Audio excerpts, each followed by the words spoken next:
Welcome back to Forza Horizon 5. It's the final week of FH5 Update 39, and this week we get to unlock a very interesting car. This is the Subaru SVX. It's a really weird, quirky car, and for that reason alone, I love it. Today, we're gonna jump in and give it a go. But before we do that, Forzathon Shop, the greatest car horn! And we have to check the backstage pass. Last week, which cars is it that won? Oh, boys, who voted for the friend? Anyways, this week in the backs... Oh, this will certainly be controversial. I guess without further ado, let's go unlock the Subaru SVX and give this weird little car a go.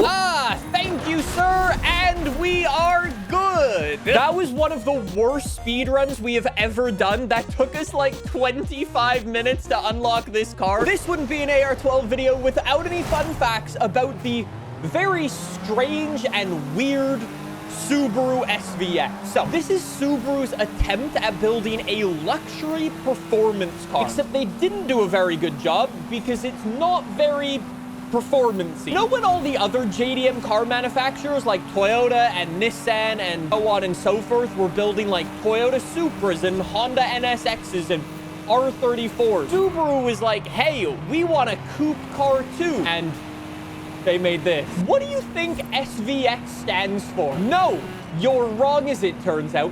It stands for Special Vehicle X. You know, the X doesn't even stand for anything. Oh, wait, no, sorry. It's not even special. They called it Subaru Vehicle X. Yeah, they spent about 5 minutes on the name and the performance, and 100% of the time on the design. In the 90s, this like double window design was becoming a big thing. Toyota started it with the Toyota Sera. Subaru saw that and said, yoink, we'll have some of that. And then actually went a step further by not including like an A-pillar on the car. So it goes from glass to glass all the way around. I've been going on about the design of this car because the design of this car is without a doubt the best part of it. It was designed by a guy named Giorgetto, I believe his name was. He's an Italian guy, and I guarantee you've seen some of his stuff before. He's designed the Aston Martin DB4. He designed the AMC AMX, the Alfa Romeo Brera, the Lancia Delta, the Lotus Esprit V8, the Volkswagen W12. He got a bit bored with that. He decided to switch over to motorbikes and design a Ducati. He got a bit bored of designing motorbikes, and he started designing cameras. He designed a load of Nikon DSLRs. And if you call it Nikon, I don't like you. As it turns out, he got a bit bored with that as well. So he decided to start designing telephones. This is his design. And then he got a bit bored of that. He finished it up with one more thing.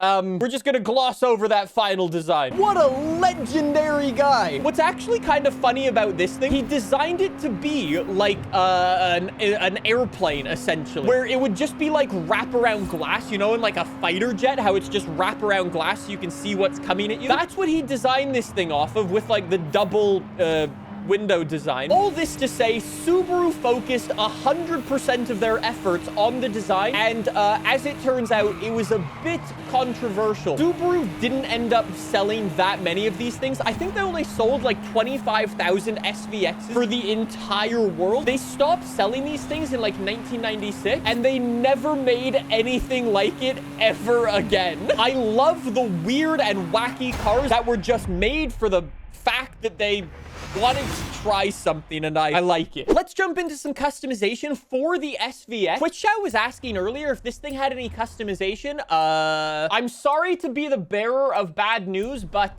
no. Anyways, let's jump into the upgrades we've got. We've got our stock H6 engine. What can we put in here instead? 2-liter flat 4 turbo. Nice engine. Okay. 6.2 liter V8. I didn't think that would be the logical next choice, but okay. I definitely didn't think that would be the next choice. And that one I kind of saw coming. The weird Subaru keeps getting weirder, boys. I will let chat pick our first build. Chat says rally. A rally car for this would probably go quite hard. It's a Subaru with all-wheel drive at the end of the day. And let's be honest, we can improve the styling by rolling it down a cliff a couple of times. So I think that's a win-win. 6.2 3.2 liter. We've already got the all-wheel drive. Let's get a supercharger on there for the American freedom. I guess we'll go for some chunky off-roading race tires. I don't know why the chunky off-road tires actually make the car lower. We'll make them a bit thicker. We're 225 bone stock. Let's go up to 245. Okay, let's also try to keep this thing in A-class. I feel like that could be a nice place. And we've got some engine spacers to kind of. This thing bone stock, it's actually got some really, really wide fenders. Those actually do a pretty good job filling them up. I like it. I guess we'll go for one notch better brakes. Sport brakes. Good. We do have drift suspension. Look at that rear stance. That's incredible. I love that. For now, though, rally suspension. Very good. Anti-roll bars, front and rear. One thing I actually didn't notice before. 3,500 pounds bone stock. We could bring that sub 3,000 pounds with a bit of weight reduction. That's probably worth it. And then I guess we'll just finish up with a little bit of horsepower. And top of A-class perfectly. You'll love to see it. After all of our upgrading for our rally build, 2,800 pounds, 620 horsepower. Maybe I should have upgraded the transmission properly. I forgot we have a 4-speed auto in this thing. Boys, I'm about to experience the consequences of my actions. Anyways, last but not least, let's finish things up with a lovely paint job. So no advanced painting group. One of my teachers had an old Subaru and had it in this color. I remember that fondly. It was this color plus a bit of brown rust, but let's not get into that. I really like the blue. The Subaru blue is fantastic. We've even got a James May inspired brown. That's sick. That's sick. That's sick. That's sick. That's sick. That's sick. Pulling up to the rally race with the Subaru SVX. What a cool looking car. Honestly, okay.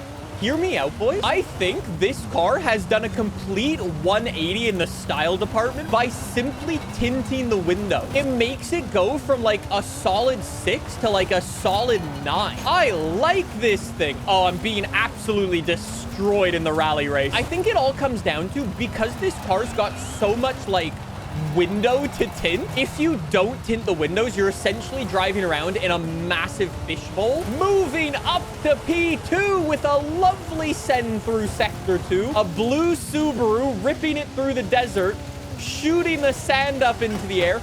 Honestly, the only part of this car that I'm not liking right now is it's straight up the gearbox.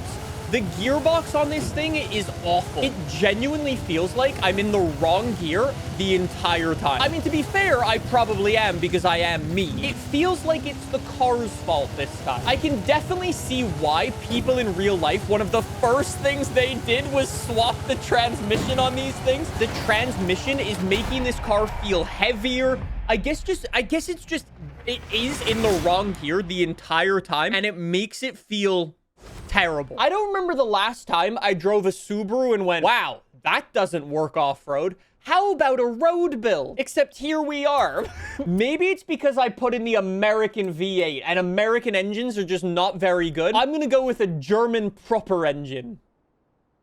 I'm gonna turn this into the Subaru SVX GT3. I'm gonna go Porsche 911 GT3 engine, make it rear wheel drive. I guess in theory, I could make it a GT2, but I kind of like the idea of no turbos. Since I'm on the Rally Adventure expansion, I'm going to give it front aero and rear aero. I do apologize for this disgusting design. Then I'm going to give it some fairly normal road tires, sport tires. Now I will definitely upgrade the transmission, 6-speed manual. Why don't we just get this thing again to the top of A-class and damn. And damn it. No. Okay. Flywheel it is. Okay. We've got way less horsepower than we did before. We're lighter though. We're technically lower PI. We're still A-class, but I think this should be better now. Somebody says the Japanese Subaru with a not Japanese engine wearing a rally livery for a non-rally race. Nice. Don't forget about the Dino Nuggies. The Dino Nuggies complete the build and make it a true 10 out of 10. We need to redeem ourselves for rally fans across the entire world. See, not all rallies are off-road. Sometimes you've got a point-to-point section on the road, and that's what I'm doing. We've got this. Okay, it's a little bit slippery, but I think we can deal with that. Yeah, look at that. Look at that. I thought throwing the arrow on would make things a little better. As it turns out, I was a bit wrong. I think somebody put my rear wing on upside down because it genuinely feels like the thing is generating lift from the rear now. The Subaru Owners Club is not going to appreciate this today. Driving a blue Subaru with this paint job with a Porsche soundtrack in the background is a little weird. Okay, this helicopter's really pissing me off. I actually can't see the upcoming corner. Could you stop shooting so much dust? There is no reason for you to be there, you polluting environmental hater. If I lose another rally race, the Subaru Owners Club is going to disown me. Handbrake, dab a handbrake to get the rotation. Very nice final corner up the hill. Don't hit the wall. Hit the lamppost by accident. Go, go, go, go, go. Yeah, that's not first. There's no way that's first. Please? I would like to sincerely apologize to the Subaru Owners Club. As it turns out, drastic times do in fact call for drastic action. So once again, I am going to join the 12-year-olds team. Probably a poor choice of words, that. 2JZ, all-wheel drive, and full racing slicks. I will be getting cancelled for this build, but if it wins me a race, then I'll say it's worth it. I have 1,300 horsepower S2 class full racing slick. Last week, we did discover that the 12-year-olds were right by V12 swapping everything. If the 12-year-olds are somehow right again, 2JZ and all-wheel drive swapping this thing, then I don't know what to say, but I think we're officially cooked. Please work. Please work. Okay. Look what I'm lining up next. If I get whipped by an anime RX-7, I'm racing a goddamn racing truck. The game has done everything in its power to help me win this race. Okay.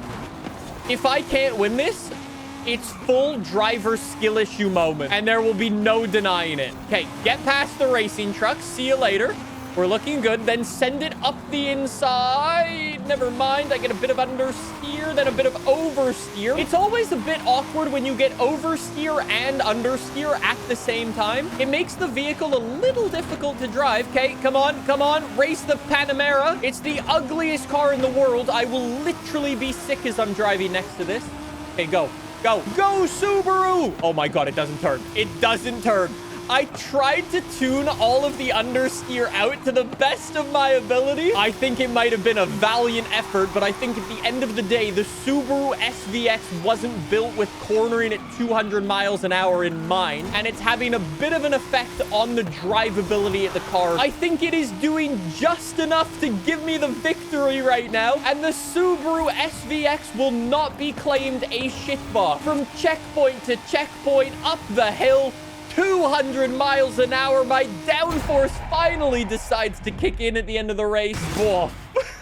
There are two things that we need to discuss there. Number one, once again, the 12-year-olds have been proved right. And number two, I'm not gonna lie, but that was shameful performance for S2 class. So I think there is only one thing left for this car to do. It's time to go and drift it, or as what I'm gonna call it, chuck it down the side of a mountain, hold the handbrake, and pray. Since this car's been a bit of a joke so far, I guess I might as well continue the joke. I'm gonna drift with a Porsche engine and rear wheel drive and twin turbos because it's a GT2 RS now. Drift suspension and maximum, okay, maybe not maximum horsepower, but a decent amount of horsepower. It's been nice knowing you all. I'm about to have the biggest car crash in Forza Horizon history. Interesting, but rubbish. The perfect description for this car. I guess at the end of the day, this car was also ambitious, but rubbish. Like, Subaru went in trying to build a luxury performance car and kind of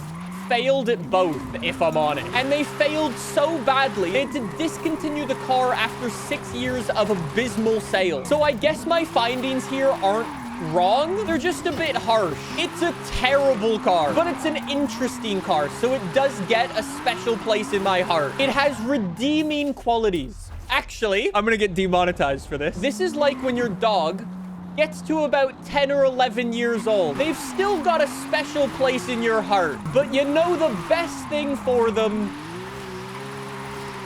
Moving on, it will go down in history as one of the Subarus ever made. The Subaru SVX is a bit disappointing. Hopefully the track day cars are a little better.